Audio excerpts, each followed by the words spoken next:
За сайн байцгаана уу? Эсний өдрийн минь та бүхэнд хүргэе.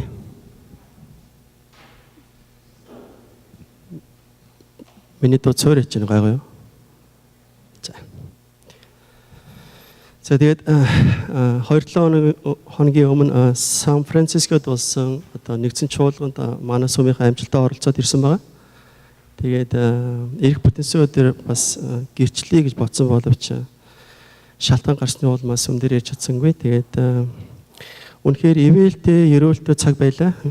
Миний хувьд үнэхээр өглөө сүм дээр очиод орой өдөр сүмээсээ гардаг зөвхөн сүм дээр тийм удаан хугацаанд байж үзлээ миний хувьд. Тэгээд заримдаа үнэхээр бүр миний хувьд ингээд энэ ертөнцөөс тасарсан юм шиг зөвхөн эзний үг ирээл одоо ард байгаа бүх амьдрал одоо биел мэл бүх юм мартагдсан тийм уюуч их байсан байгаа. Тэгээд нэг завсарлагын гараад уцаа харсан чинь мессеж ирсэн байна. Тэгээд мессеж манай эхнэр мессеж явуулсан байна над руу гэсэн чинь чи би төрийг мартцсан уу гэж 5 цагийн өмнө. Тэгээ яг үнийг хэд мартцсан байгаа тий. Ягаад тэгэхээр одоо тэнд байсан тэр хүчтэй одоо номлогч нарын тэр одоо мессеж сургаалуу тэр магтан дуунууд үнэхээр ингээд намайг эзний оршихоор бүр татаад оруулсан байсан байгаа. Тэгээд би эхнэр руугаа эргээд уцсан уцаа авдгүй. Нэг уцлаа, хоёр уцлаа, уцаа авдгүй. Бодлоо ууралцсан болов, би нүвдсэн болов. Тэгээд бодож байгаа зөв нэг мацаг барай зэлбэрья гэдэг. Тэгээд хоолны цаг болж исэн. Тэгээд би нэг газар суугаад ингээд зэлбэрсэн жак эргээд уцсаж байна. Тэгээ жакетаа ирчээд мацгаа тэлж байна шууд. Яг л хоол болж байгаа юм чи мацаг өрөөд хэн сууж байгаа. Тэгээд оройн буудалтай ирээд манай сүмийнхэн цуглаад нэг өрөөнд цуглаад цөмөөрөө хоор ингээд залбираад бас тийм нөхөрлийн цаг гаргасан биднээс орой. Тэгээд бас юу сурсан мэдснээ бас хоорондоо хуваалцсан тийм цагууч байсан. Тэгээ орой унтах гээд ингээд хөвтгөөр ингээд чихэнд ерөөсөө магтан дуу яваад ерөөсөө унтдаггүй. Ингээд одоо нойр хөлчөж ирсэн. Тэгээ үүрээр нэг унтах гээд нэг зулцаг ихчтэй хамт намайг нэг өрөөнд оруулсан. Өөрийн 5-6 цаг өглөө зулцаг ихчрээ хүмүүс уцтаад буу заавь хуушур авъя уцтаад. Тэгээ нөгөө нэг энэ чинь цагийн зөрүүтэй болохоор тэр хүмүүсийн хувьд л энэ нэг 9-10 байх шиг байна. Биднээс хувьд одоо энэ чинь өглөө яг унтж байгаа. Тийм юу хөгжилтэй тийм маш гайхамшигтай эзний үнэхээр тийм товсон цаг байлаа гэж би харсан байгаа. Тэгээд өнөөдөр би та бүхэнтэй эзний үг үнэхээр хэрхэн бурханд ойртох гэдэг тийм хичээл өнөөдөр бэлжирсэн байна. Тэгээд өнөөдөр цөмөр Лук номын 15 дугаар бүлгийн 11-ээс 24-ыг хэдүүлээ харцгаая. Тэгээд энэ Библийн маш алдартай түүх байгаа. Тэгээд энэ түүхийг одоо prodigal son одоо үрлэгэн хүү гэж хэлдэг. Эсвэл одоо loving father буюу хайрын аав гэж хэлдэг юм нэртэй юм түүх байна. Тэгээ би энэ түүхийг та бүхэнд дуудаж өгье. Тэгээ магадгүй та нараас олон хүмүүс энэ түүхийг урд нь сонсч байсан байна. Миний хувьд маш олон сонссон энэ түүхийг. Хэдий тийм олон сонссон ч гэсэн би дахиад энэ түүхийг ингээд одоо сэргээмээр байна. Яагаад тэгэхээр энэ түүхээр дамжуулаад биднээс тийм үү хэрхэн бурханд ойртох вэ? Бид нар 4 зүйлийг олж авах юм аа. Тийм учраас та бүхнийг би яг надтай хамт байгаарай. Эзний үг дээр анхаарлаа хандуулаасаа гэж хүсэж байна. За Лук номын 15 дугаар бүлэг 11 дугаар ишлээс 24 дугаар ишлэл хүртэл. 2 хүүтэй нэг хүн байжээ.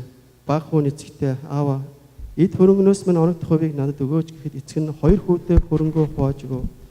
Хэдхэн өдрийн дараа бага хүн хамаг юмаа хамаад алс холын орон зорин оджээ. Тэнд тэр дур зоргоороо амьдарч эд хөрөнгөө өрн таран хийв. Түүнийг бүх юмаа баж дуусгаад тэрхүү нутагт нь сүрхий өсөглөн болж бүх юмар гачигдж эхлэв. Бүх юмар гачигдж эхлэв. Тэгээд тэр явж уг нутгийн нэгэн хүнийг бараадах болж гин. Тэр хүн гахаага хариулуулахаар түүнийг явуулдаг байлаа. Тэр гахааны идэж байсан буурцгаар ходоодоо дүүрхийг хүсэмжлэвч хинч түүнд юу ч өгсөнгүй. Тийхүү тэр ухаар эцгийн минь хүссэн хүмүүсийн хичнээн ч талхаар элбэг байдаг билээ дээ. Гэтэл би энд өсөж өгөх нэ. Би босоод эцэг рүүгээ очиё. Тэгээд түүнд аава би Тэнгэрийн эсрэг таны өмнө нүгэл үлджээ. Би цаашид таны хүү гэгтэн зогсохгүй. Харин намайг хүснийхөө нэг хүн болгооч гэж хэлий гэв. Тэгээд тэр босож эцэг рүүгээ явжээ. Харин эцэг нь түүнийг холоос хараад ихэд өрөвдөнгүйн ирж тэврээд өнсөв. Хүүн түүнд аава би Тэнгэрийн эсрэг таны өмнө нүгэл үлджээ. Би цаашид таны хүү гэгтэн зогсохгүй гэв. Харин эцэг нь боолоотой хамгийн сайхан хувцас хурдан авчирч түүний хувцас гарт нь бүгж зөө хөлд нь гутлан үсэг тархан тугал авчирч гарга бүгдээрээ найрлаж цэнгье. Учир нь хүү маань өгсөн байсан гэвч одоо амилжээ. Тэр алдагдсан оллоо гэв. Тэд найрлан цэнгэлж эхлэв. За.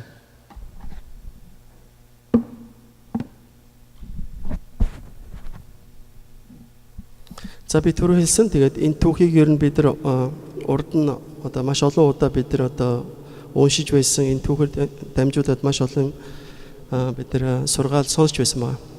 Тэгээд энэ түүхээс ингээ харахад бол одоо бидний амьдрал бид дөрвөн гол зүйлийг суралц байгаа. Тэгээд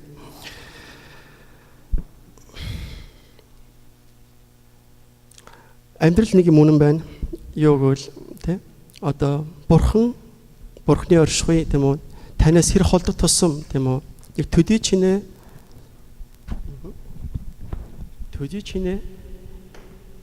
одоо асуудал бэрхшээл тийм урам хугарал таны амьдралд дүүрэн байх болно. Бурханд хэдий чинээ ойртох тусам таны амьдрал төдий чинээ амар тайман баяр хөөр тэр сэтгэл хангалуун байдлаар дүүрэн байх болно. Санал нэг байна уу?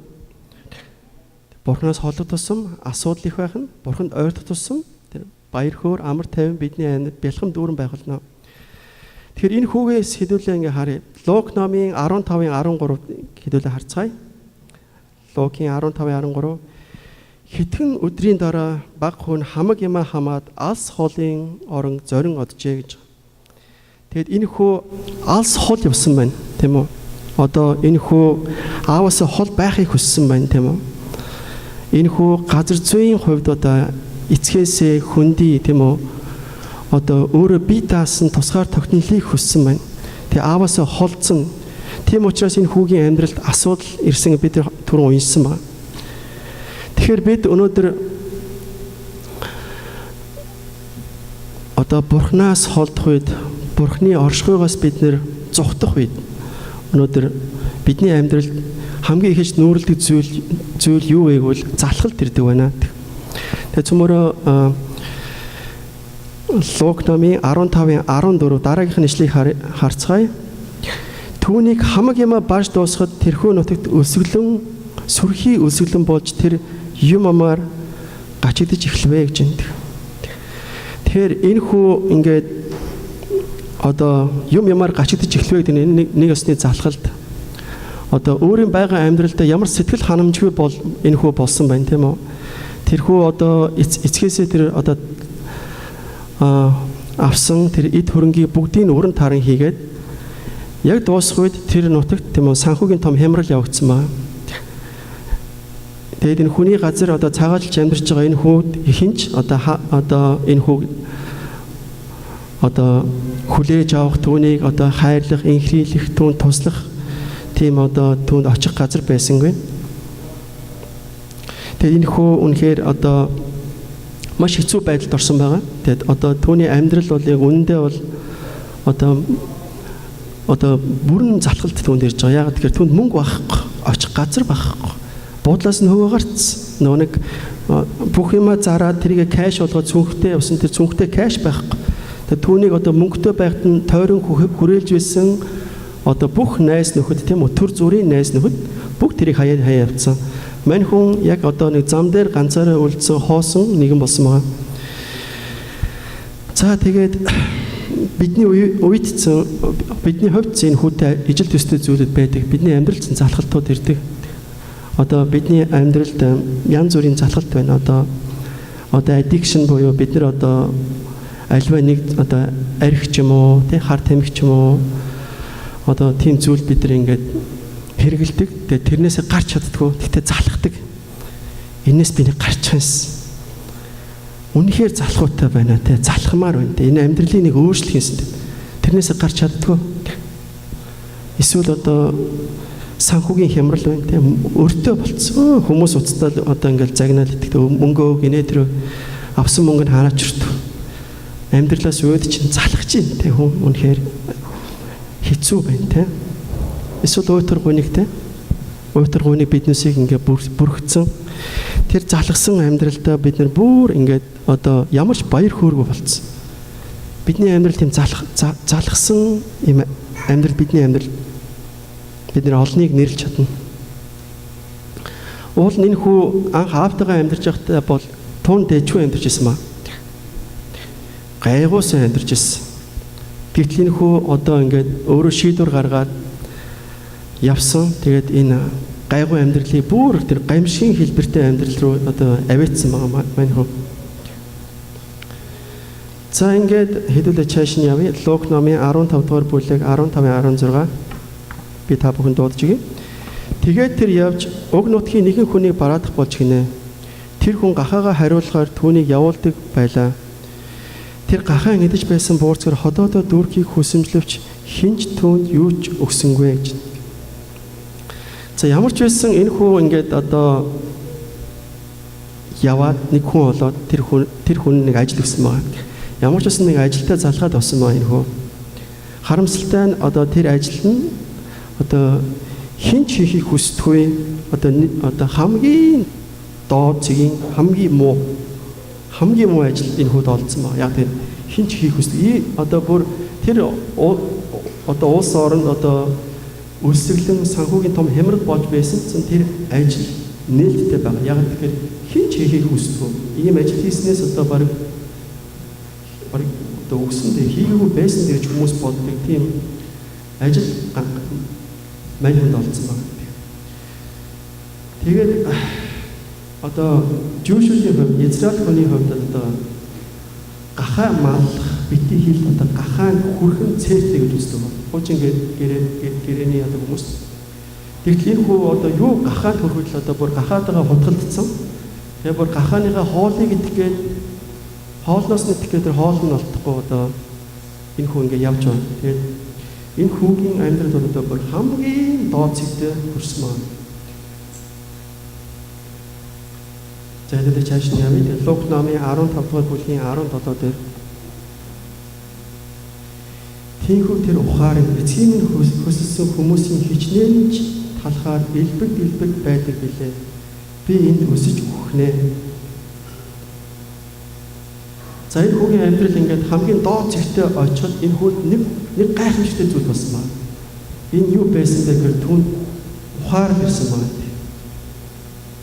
Энэ хүү урд байсан амьдралаа одоо байгаа амьдралаа одоо ингээд жишиж хараад энэ хүү одоо за ерөөсөө ингэж амьдрахаар үхье гэж хүү одоо шийдэг байна. Одоо их олон хүмүүс гэдэг. Одоо ингээд амьдрал дээрээс нь дараад унчаар ерөөсөө ингэж амьдрсан үхье. Одоо ингээд хүмүүсийг айлт би үхлээ. Эсвэл одоо ингээд хандаа тонирхдаг те. Эсвэл ингээд мөнгө цаасгүй болохгүй байна. Амьдрал хэцүү олон үе өвчтөй зовлонтой амьдралын ингээд биднээсийн заавал ч дав хэсэг дав олон байдаг. Тэр болгонд ингээд бид нэр инглээ, тэглээ ингээд бид нар тэгж аашилдаг те. Ахтал энэ хүү бол зөв шийдвэр гаргасан.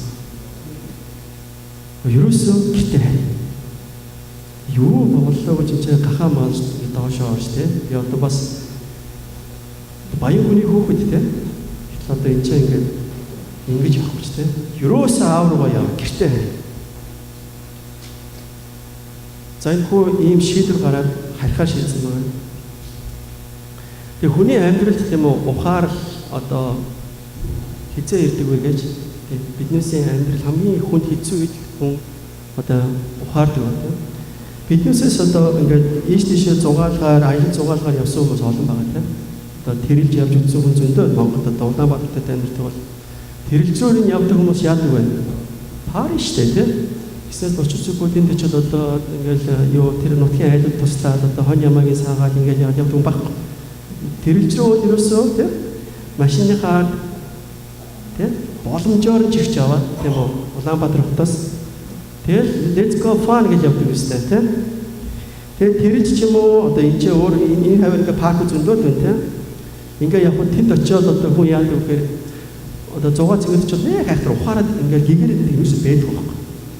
Хүн ууг нь ингээл гоё болно шүү дээ. Янз бүр болно тийм. Биднээс олон хүн тэрийг санаж байгаа тийм үү. Тэгэхээр энэ 100 цэнгэл тийм үү одоо энэ төр зөөрийн одоо тэр баяр баясгалан бол одоо хүнд нэг айхтар ухаарал авчирээд идэх юм аа тийм. Харин тийм үү амьдралын зовлон тийм үү одоо биднээсийн одоо тэр хүнд хэцүү байдал тийм өнөөдөр бидний амьдралд ухаарал авчирдаг. Бидний мөн төрхөнд үнэхээр гайхамшигтай боддоор нөлөөлдөг. Биднийг өсгөх тусалдаг байна тийм. Үнэн биз? Сандныг байна уу? Тийм. Тийм учраас өнөөдөр энэ хүрдсэн үнэхээр одоо ухаарал хожуу иржээ. Тэгээд бид нэр зорилгоор өдөрдүүлсэн амьдрал гэдэг ном бүгдээр уншсан мэднэ. Тэгээд тэр ном дээр нэг аюу мундаг үг байдаг байна. Рик Уоррен байсан тийм. Зовлон бол тийм. Бурхныг эрен хайх зүрх сэтгэлийн халуун түл шимааж. Одоо өдрийн 3 хоолтой тийм үү? Одоо king size-ийн матрасан дээр унтчаад тийм. Одоо яад ингээл бүх юм ингээл бэлэн бүх юм ингээл сайхан нормалны байхад бол нэг Бурхныг хайх зүрх сэтгэл бол хасахгүй. Харин бидэнд ингээд биднээсээ давшгүй хүнд хэцүү ачаа толгор үйтэй.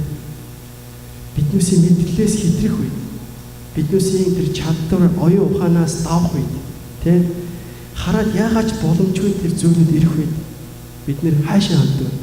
Бид нар Бурхан руу ханддаг. Бид нар Бурхныг хайх тэр халуун зүрх сэтгэлийн түлш бидний дотор орилон асдаг байгаамаа. Тэгээд Рик Уоррен дандаа хэлдэг. Нэг Бурхан хизээж хүнд юм уу те зовлон зүгээр шидэж өгдөггүй гэдэг. Цаана дандаа зоригтой байдаг. Дандаа зоригтой. Тэгэхээр бид нар заримдаа бидний амьдрал зохиж байгаа бэрхшээлийг бас зөв харах сул хэрэгтэй тийм. Энэ бэрхшээл, энэ асуудал тийм үү? Энэ зүйлээр дамжуулаад Бурхан надад юу хэлж байна? Намайг яаж ойлгуулж байна тийм?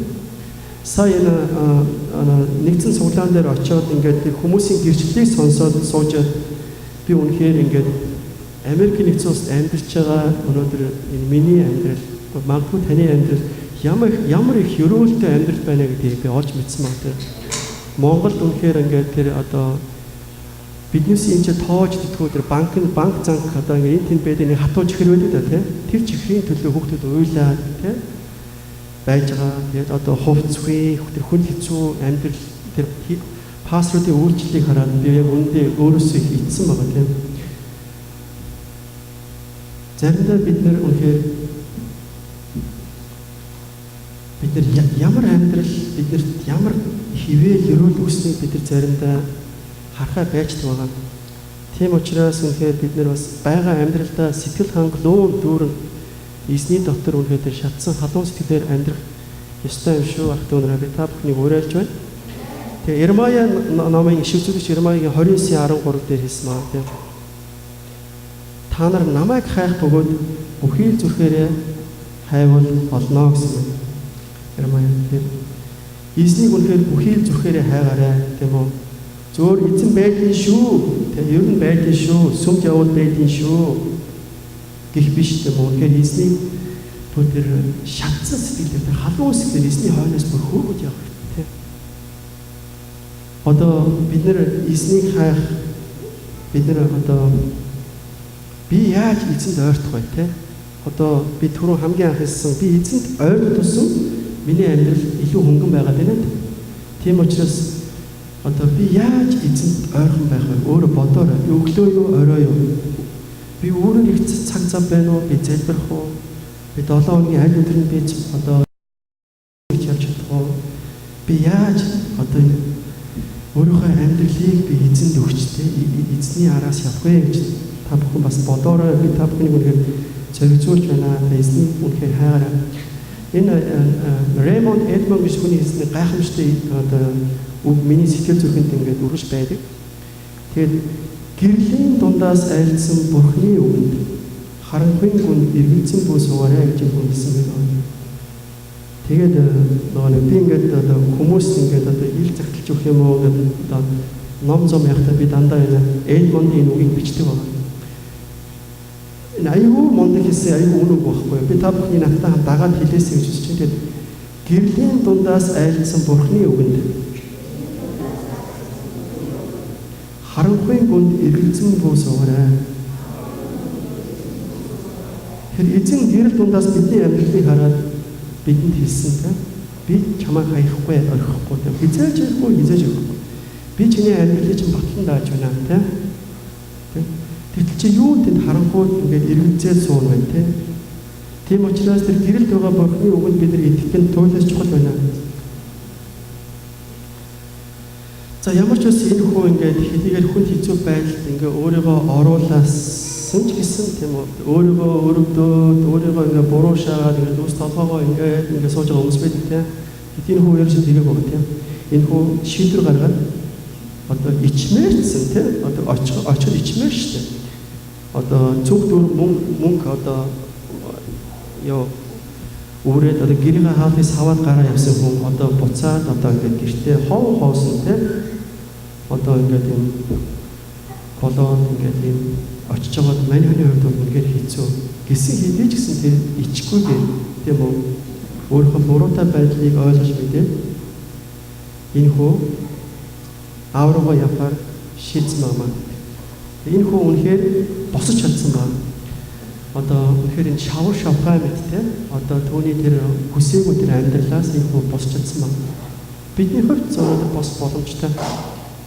Бидний хувьд зөвхөн яг энэ хүү шиг өнөөдөр яг өнөөдрийн амьдралаас яг өнөөдрийн энэ байгаа байдлаас үнэхээр эзэн Есүсийн нэрээр босч бид нар сурцгаая.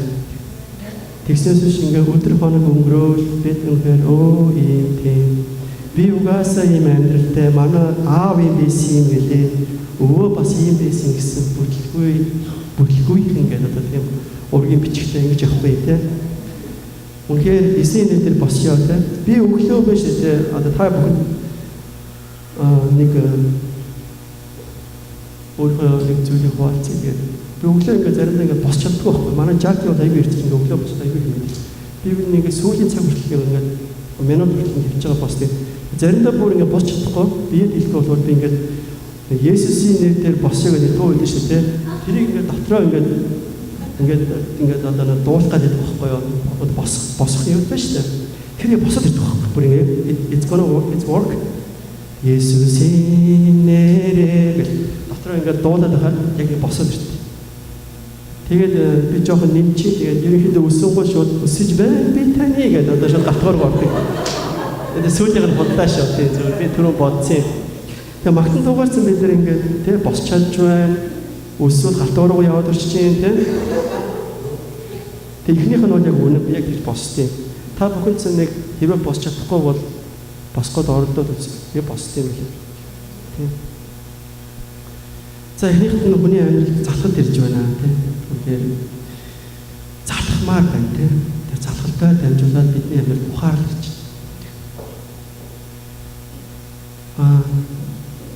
бид нар дөрвөн зүйл үзсэн тий. Хоёр дахь нь болохоор хүлцэл өчих. Өөрийн хийсэн алдаа гэм бурууга гэмшин бүлээн зөвшөөрөх гэж байна. За цөмөр Луг номын 15-18-ыг харцгаая.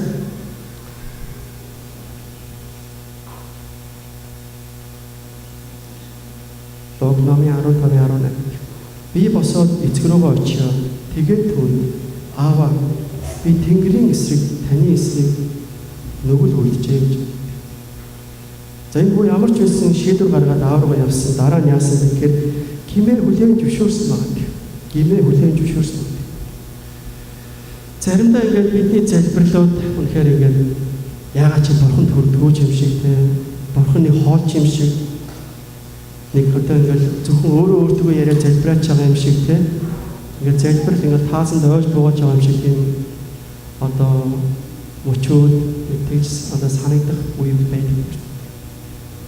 Энэ юутай холбоотой вэ? Өнөөдөр бидний эзэн бидний хооронд байгаа тэр одоо барьер тийм одоо юу гим нүгэл тийм одоо тэр биднээс дунд байна. Ямар нэгэн зүйл буруу болохоос тань тэр буруутай мэдрэл төрөөд байгаа. Тийм учраас өнөөдөр ингээд залбирлаа бурхан байдгүй бид нар юус харахгүй тийм. Яагаад гэхээр ямар нэгэн зүйл буруу байгаа учраас тийм үү? Миний залбирал эзэн төрж чадахгүй. Заримдаа ингээд бид залбирахаар бүр ингээд уйлаад тийм ингээд хөс гараад тийм залбирлууд байдаг тийм. Одоо их залбирал хүмүүс сайн мэдж байгаа. Тэр залбирлыг бурхан хоёр амар ойрхон байна шүү дээ тийм. Та хоёрын хооронд юу ч байхгүй. Ямар ч зааглах саад гэтэл заримдаа би тийм биш байдаг. Тэгэхээр бид нар яг үнэхээр тийм юу буруу байна гэдэг бид хүлээн зөвшөөрөх хэрэгтэй. Та саяхан хийсэн нэг алдаа байна уу? Тийм. Найзгаа мондоосноо тийм. Эсвэл ямар нэгэн буруу зүйл байгаа учраас эзэн бидний залбирлыг хүлээж авахгүй. Тэгэхээр Исая энийг аягүй тод хэлсэн байгаа. Исая номын 59:2 дээр харин та нарын гин буруу та нарыг над бурхнаас сагцуулж та нарын нүглүүд бурхны нүрийг та нараас татжээ гэж иш үзүүлж дахин хэлсэн байна. Харин та нарын гин буруу та нарыг бурхнаас сагцуулан та нарын нүглүүд бурхны нүрийг та нараас татжээ. Бурхны нүр танаас татсан учраас таны залбирал одоо байгаа орхгүй шүү дээ. Тэгээд эзэн дээр очиж чадахгүй.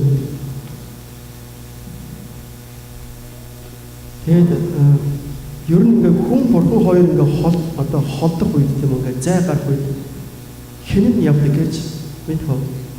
Хүн явдаг байхгүй.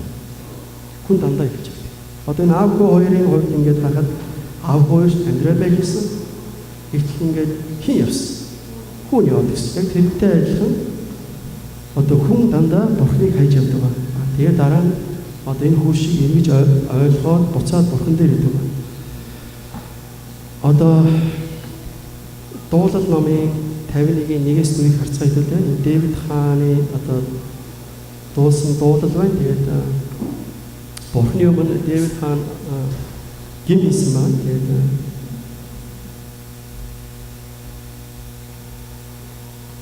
Дэвид хааны бурхан хэлсэн байна. Миний зүрх сэтгэлийн дагуу хөөн гэж Дэвид хааны нэг цаг хэлсэн байдаг. Энэ Израилийн хоёр дахь. Тэгээд энэ ийм агуу мундаг итгэж хүн бас бурхны өмнө буруу хийгээд тэгээд нэг иш үзүүлэгч хурж ирээд түүнийг зэмлэхэд энэ хүн ингэж дууссан байна.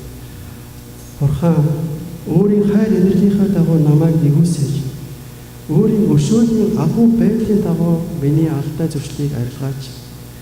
Гин буруугаас минь намайг гүйц дугааж, нүглээс минь намайг цэвэрлэж. Учир нь би алдаа зуршлыг мэдэх бөгөөд миний нүгэл өргөж миний өмнө байдаг. Таны эсрэг зөвхөн таны эсрэг би нүгэл үлгэж таны хэлмийг бузар муу хийлээ. Тиймээс та айлтай зөвцсөн бөгөөд шүүх үедээ гин зүрхий болоо гэсэн. Дэвид хаан энэ дээр хэлсэн баг одоо 5 дахь мөр дээр учир нь би алдаа зөрчлөө мэдэх бөгөөд гэж байна. Энэ одоо биднээс сая 2 дахь зүйл ярьж байгаа хүлцэл өчих буруугаа одоо хүлээх юм уу? Дэвид хаан тэрийг одоо ойлгож мэдсэн байна. Бурхны өмнө буруу хийсэн хэдий ч гинсэн байна. Тэгэд өршөөл хайр нэгүслэр дүүрэн бурхан хүнийг ямар уучлахад бэлэн байдаг байна. Та ямар ч их гин хийсэн бэ бурхан түүнийг уучлахад бэлэн байдаг. Бурхан хүнийг уучлахтаа уучилсан шиг уучилдаг. Хайрлахтаа хайрлсан шиг хайрладаг. Харамсалтай нь өнөөдөр бид нар тэгж чаддгүй. Бид нар уучилдаг маргааш нь дахиад ууралцсан явж идэг. Бид нар хайрлалаа гэдэг яг чин сэтгэлээсээ хайрладаг. Маргааш нь дахиад нөгөө хүнээ бид нар хүндээ ууралцсан үзэн янзын явж идэг. Бид үнэхээр эзэн бурхан шиг ингэж хайрлаж уучлах чаддаг билүү? Харамсалтай нь баг үгүй те. Тийм учраас бурхны хайр, бурхны уучлал гэдэг тийм үү? Хүний оюун санаа, хүний ертөнцөөс авсан агуу хайр уучлал байна гэх.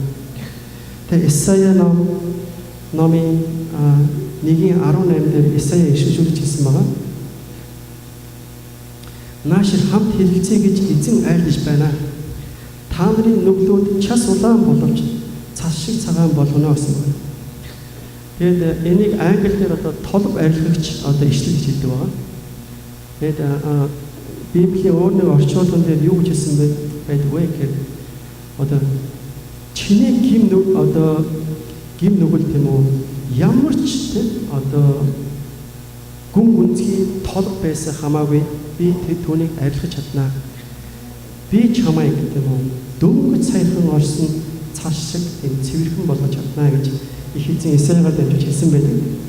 Тэгэхээр бидний хувьд нэг найд өгөнтэй бид ямар ч буруу байсан бидний одоо амьдрал одоо ямар ч толгойтой байсан гэсэн эзэн тийм үү тэр толбыг тийм үү арилгах хүч чадал эрх мэдэл бурхан эзэнд байна. За бид үзлээ эхнийхт нь залхалт ирдэг, хоёрт нь хүлцэл өчөх, тийм хүлийн зөвшөөрөх гэж байна. Гуравт нь энэ түүхээс харах юм бол гуравт нь зориулалт ирсэн байгаа юм. Өөрийгөө зориулах. За цөмөр Лук номын 15:19-ийг харцгаая.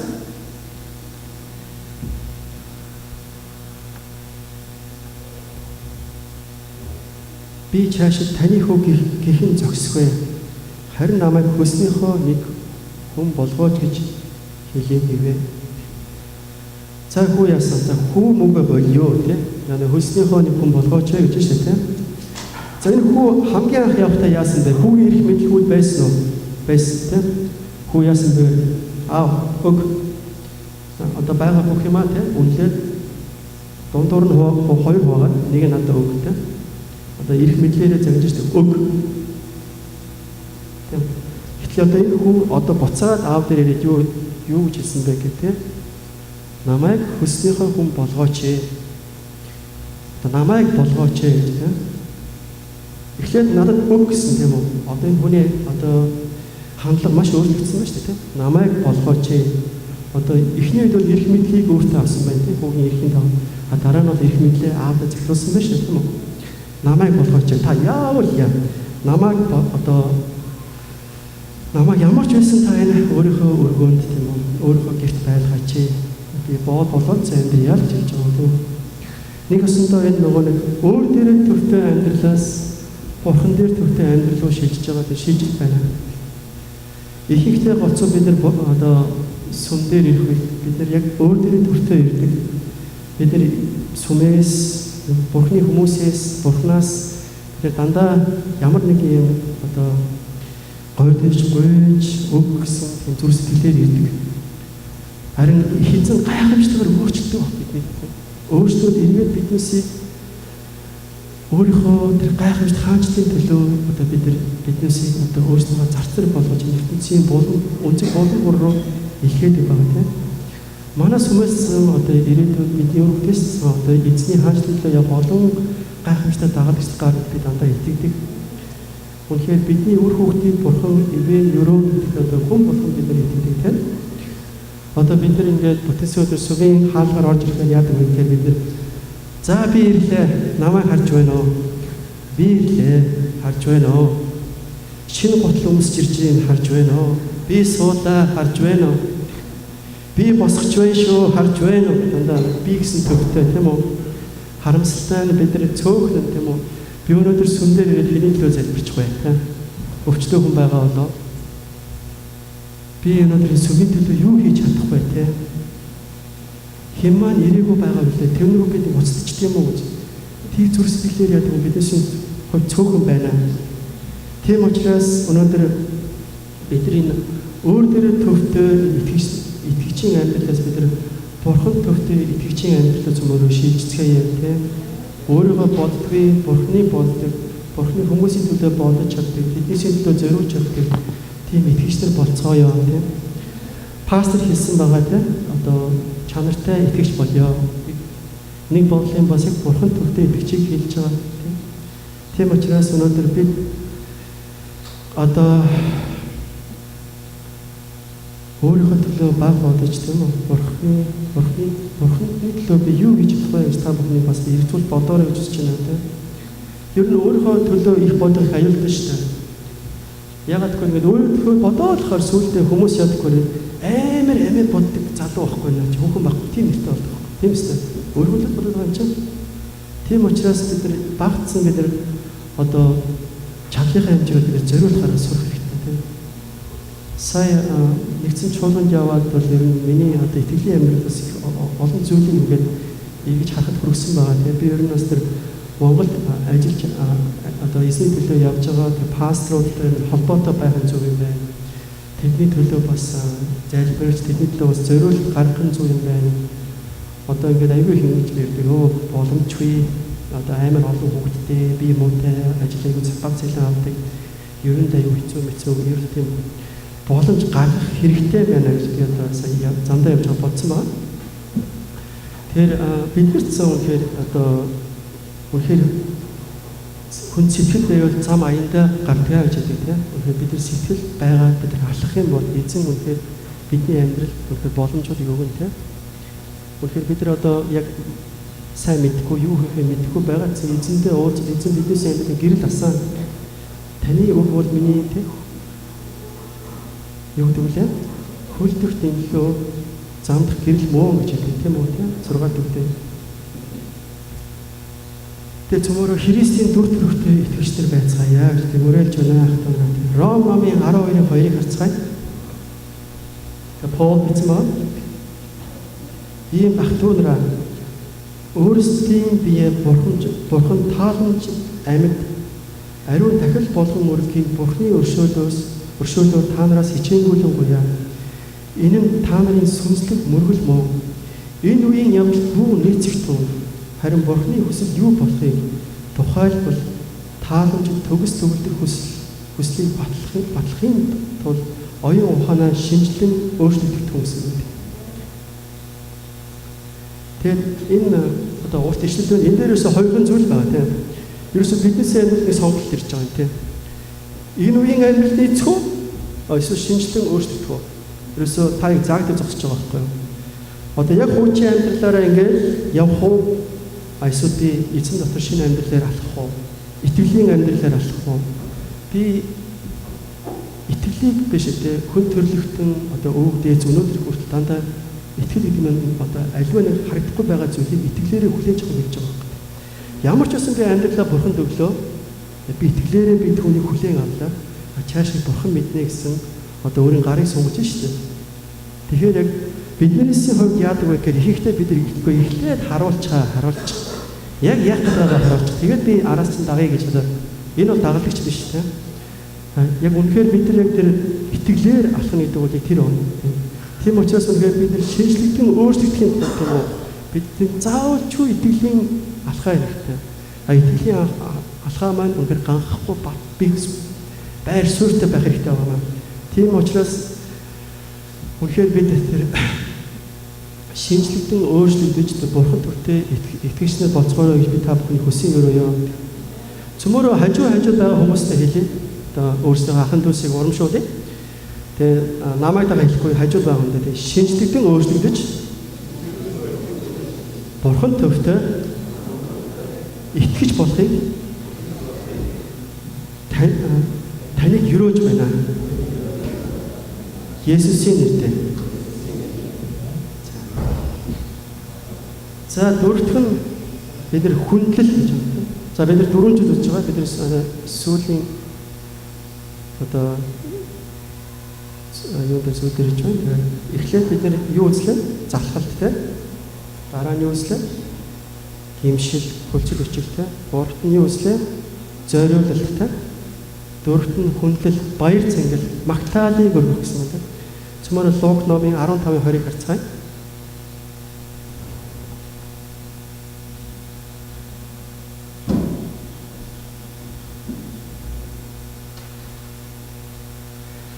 Тэгээд тэр босож эцэг рүүгээ явжээ. Эцэг нь түүнийг холоос хараад ихэд өрөвдөн гүйн ирж тэргээд өмсвэ гэж. За өмч хөргийнх нь тийм талыг одоо өрн тарыг хийсэн, будаа хийсэн хүн эцэс тууллаа ядраад тийм. Одоо тэр холоос тийм үү одоо аав хүлээж авах ч юм уу гүйч юм мэдгүй ямар ч гэсэн ирж байна тийм үү. Хэдий тэр хол зайтай байгаа одоо энэ дистанс байгаа хүүгээ аав нь хараад таньсан байгаа. Тэр хөр гүйжсэн байна. Энэ бол үнэхээр энэ аавын гайхамшигт хайрыг харуулж байгаа. Одоо энэ аав за энэ нөхөр одоо ирчил байна. Одоо нөгөө нэг мөнгө цаасмаас нь яасан бол те гэж бодоагүй тийм үү. Эсвэл ирэхээр одоо ингээд хүүгээ загнаад те тий. Чи ерөөсөө одоо ингээд хамаг юм одоо ингээд тий. Манайх сая доллартай айлс одоо 500 мянган доллартай болчихлоо тий. Чамаас болсон гэж одоо хэлээгүү тий. Аав нь хамгийн түрүүнд тий ямар хандлага гаргасан бэ гэхээр тий хүүрүүгээ гүйсэн байхгүй. Аав нь гүйжиж бат тийм үү. Хүүгээ ирээ хүүгээ одоо ингээд мөргүүлээд өөлөөлөө юу болсон яасан хинтэй нөхөрсөн ингээд одоо баах юм асууж байцаагүй тий. Хин мөнгөний авсан дахиж олох юм бол үгүй болов тий. Аа нөгөө яг хүүгийнхээ төлөө гүйсэн байхгүй. Нэгсэндээ аав нь тийм үү хүүгээ хүлээсээр хайрласаар тийм үү аав нь өдөр хоногийн өнгөрөөд байсан байна та. Энэ аав бол одоо бид мэднэ те энэ бурхан эцэг байна те. Бидний итгэдэг, найддаг бидний бурхан байна. Энэ аавын хайр бол тийм үү те. Бурханы хайр байна тийм үү. Яг энэ хүү шиг бид нар ингээд бурхан руу шийдвэр гаргаад ирэх үед бурхан яг тосч авахд бэлэн байдаг. Яг үнэндээ биднээс их зам тийм үү бардам сэтгэл үрж бурхан руу нургаа харуулж идэг. Бурхан эргээд намайг хараасай. Эргээд би тэр одоо урд нь байсан тэр гайхамшигт хайр тий хайрын тэр харилцаагаас эргээд ингэж өргөж хүнийг харж байдаг байгаа тий. Бурхан хизээч хүнийг хүчилдэггүй тий. Би булан чарчаал чи намайг хайрлахгүй би чам явуулахгүй гэж одоо ингэ тий. Тийм байдгүй тий. Бидэнд сонголтыг өгсөн байгаа тий. Тийм учраас өнөөдөр бурхан өнөөдөр бид түрүү хэлсэнтэй бидний хайрлсан хайрлагатай бүр хайрсан шиг хайрлсан тийм энэ бол төгс хайр юм аа тийм энэ нэг эзний гайхамшигтай ишлэл би энийг тавханд оолзъя эзэн саньсан зэгсийг хугалдаггүй сүмэлсэн зулыг мөхөөдгүй билээ гэж за намайг дагаа хэлэхгүй юу эзэн саньсан зэсийг хугалдаггүй сүмэлсэн зулыг мөхөөдгүй билээ гэж бурхан ямар ч үсэн хүнийг ямар ч унаад ирсэн босгодог. Тийм түүний тэр одоо хайр тийм үү бид нар ямар ч байдалтай ирсэн байсан гэсэн бурхан биднээс нэслээд унгаад үсэг хугалждаггүй тийм үү биднээс бурхан өргөж босгон байгуулахын төлөө бурхан өргөж ирмэлзэн байд юм аа. Тийм учраас би та бүхнийг үнэхээр итгэлээс сэргээгээрэй. Бурхан дээр эргээд үнэхээр очоорой тийм үү. Тэгэхээр би та бүхнийг эзний сэтгэлээс ятгаж байна. Луг номын 15-ын 21-с 24-ийг харцгаая. Хүн түн аава би Тэнгэрийн эсрэг таны өмнө нүгэл үлджээ. Би цаашид таны хөнгө итгэн зохисгүй гэв. Харин эцэг нь боолуудтай хамгийн сайхан хувцсыг хурдан авчирч түүнд туслаа. Гарт нь бүгж зөө, хөлд нь готлон үсэг, тарган тугал авчирч явл. Бүгдээрээ найрлаж цэнгье. Учир нь энэ хүн маань өгсөн байсан юм гэвч амилжээ. Тэр алдагдсан ч оллоо гэв. Тэд найрлалтан цэнгэлж эхлэвэж. За энэ хүү аав дээрээ ирээд ингээд одоо аваас одоо sorry уучлаарай тийм. Би таны хүү ихэнх цаашаа зохисгүй гэж хэлсэн тийм үү. Гэтэл аав нь одоо хүүгийн тэр одоо хэлж байгааг үл харгалзсан тийм үү. Одоо хүүдээ эргээд одоо тэр хүүгийн эрхийг өгсөн байна. Одоо бүх хувцсыг буцааж өмсгөөд хүү байх ёстой. Гарт нь бүгд зөөж өгөөд тийм үү. Одоо үе залхамжлагч ирээдүйн тийм үү. Одоо аавын хувьд одоо ингээд тал хуваацсан байсан тэр одоо мөнгөнийхөө дахиад тал хуваагаад дахиад тэр тал нь тэр хүүгийг болж байгаа тийм үү. Гарт нь бүгд зөөж өгөөд тэр үед одоо хүмүүс бүгд зөөдөг одоо зөвхөн эзэн хүмүүс дандаа бүгд зөөдөг байсан юм тийм. Бүгжин дээрээ ингээд одоо юутай өөрийнхөө нэртэй. Тэгээ яад үеэр одоо энэ тэнд одоо зах зээл одоо юун дээр явж байгаа юм бодлож авах болно шүү дээ. Тэгэхээр одоо энэ бүгжин дээрээ ингээд лаа ингэж одоо халааж агаад одоо ингээд дарна шүү дээ. Тэгэхээр одоо нэгсэндээ хөлдөж авч байгаа хгүй. Нэгсэндээ дараа төлнөө манай аав төлчнөө би хүүнөө ингээд одоо тийм юу тийм нэгсэндээ өнөөдөр яг кредит карт авахгүй юу? Ойлгож байна уу? Тэр энэ аав хүүтэй буцаагаад за хүүгийн минь кредит картыг буцааж өгөө тийм. Одоо $100,000 кредит картыг буцаагаад авах гэж байна тийм. Одоо American Express кредит карт аваа. Миний хөөдөө. Тэгэхээр энэ үнэхээр бурхны одоо хайр болцолгүй хайр гэж хэлдэг тийм. Жинхэнэ төгс хайр байна тийм. Хүн төрлөختний түүхэнд бурхны одоо энэ төгс хайрыг хамгийн урнаар үзэгдсэн хүн бол Паул юм уучлаарай. Тэгээ нэгдүгээр Коринт номын 13-ын 4-дөр Паул ингэсэн байна. Хайр бол төвчээртэй, инэрэнгүй юм а. Хайр атаархдаггүй, бардам зам гаргадаггүй, эргэдэггүй, зохисгүй, авиралдаггүй, өөрөлдөө ирдэггүй, ууралдаггүй, муутай тооцоо хийдэггүй, зүг бус байдалд баярлдаггүй, харин үнэнд баярлдаг, бүгдийг далддаг, бүгдэд итгэдэг, бүгдэд найддаг, бүгдийг төсвөрлөдөг, хайр хязгаарч дуустдаг гэсэн үг тийм. Энэ үнээр үзэсгэлэнтэйгээр Паул бичсэн байна тийм. Одоо энэ иштэд бол одоо бид одоо хаа сайгүй явж байгаа тийм. Одоо ялангуяа хорим мөрөм тийм. Одоо шаазан одоо юу зүүндээ маш их байдаг ба тийм. Тэгэхээр энэ одоо Паулос өөр ингэж хайрыг агуугаар дүрссэн хүн одоо өнөөдөр хүртэл алгаа тийм. Энэ ишлэлийг юм уу нэгэн ч өөрчилж чадахгүй өнөөдөр тийм. Тэр энэ бол үнэхээр давтагдшгүй юм уу Паул одоо Ромын шорт байхдаа одоо хүн төрөлхтний хайрыг одоо өвлөн үлдээсэн гайхамшигтай ишлэл байна. Тэгээд дуулал номын 68-ын 4-ийн зүгээрээ харцгаая. Дэвид хааны хэлсэн Бурхан дуулаа. Түүний нэрийг магтан дуулах тун. Цөлөөр явж түүн дуугаар өрг. Түүний нэр бол эзэн. Түүний өмнө баярлан хөргөтгөө гэсэн үг. Тэгээд өнөөдөр тэр хайрын их эзэн Бурхан өнөөдөр таныг үнээр дуудаж байна тийм. Магадгүй нэгэн цаг таны дуудсан өнөөдөр дахиад дуудаж байна тийм. Магадгүй зүрх сэтгэлийн хувьд бид нар үнээр Бурханаас одоо хол хөндий мэд харагдаж магадгүй тийм. Гэвч өнөөдөр бид нар харилцаагаа дахиад зэмлэх хэрэггүй шиг тийм үү. Өнөөдөр Бурхан яг энэ хүүгээ хүлээсэн аав шиг биднийг хайрласаар, инхрээсээр, хүлээсээр, харсаар суунаа. Эзэн рүү эргэж очих хэрэгтэй. Бид нар шийдвэр гаргах хэрэгтэй. Буруутай байдлаа түүний өмнө хүлцэн зөвшөөрөх хэрэгтэй. Түүний хаанчлалын төлөө зориулт гарган амьдрах хэрэгтэй. Тэгээд түүний хайр баяр баясгалан дотор бид нар түүнтэй хамт энэ амьдралыг бид нар туулах ёстой. Тэгээд нэг юм үг дандаа бид нар мэдэнтэй нэг юу нисэн одоо шоудын тийм үү те зам харагддаг шиг те хайрын зам харагддаггүй гэж хүмүүс аягүй хэлдэг. Гэхдээ Бурхны хувьд үгүй. Та Бурхныг дагаад явах юм бол үнэхээр та эргээд хараарай. Үнэхээр та тэр сүүн замыг хайрын замыг үнэхээр татуулсан байна те. Тэгээд эзний нэрээр юу үнэхээр эзэн гайхамшигтай үнэхээр эзэн бидний амьдралын хамгийн сайн мэддэг одоо хүн бол одоо Бурхан байгаа. Тийм учраас бид үнэхээр амьдралаа Бурхан төгс өргөх үед тийм үү бидний амьдралд гайхамшиг төгс өөрчлөлтүүд ирэх юм аа. Бид нар Бурханд ойр байж чадах юм аа. Бид нар тэр дулаахан амар тайван баяр хөөртэй хамгийн гол нь сэтгэл хангал өөр дүүрэн амьдралаар бид нар урамтай амьдрах юм аа. Эзний нэрээр би та бүхнийг өрөөж байна. Амен.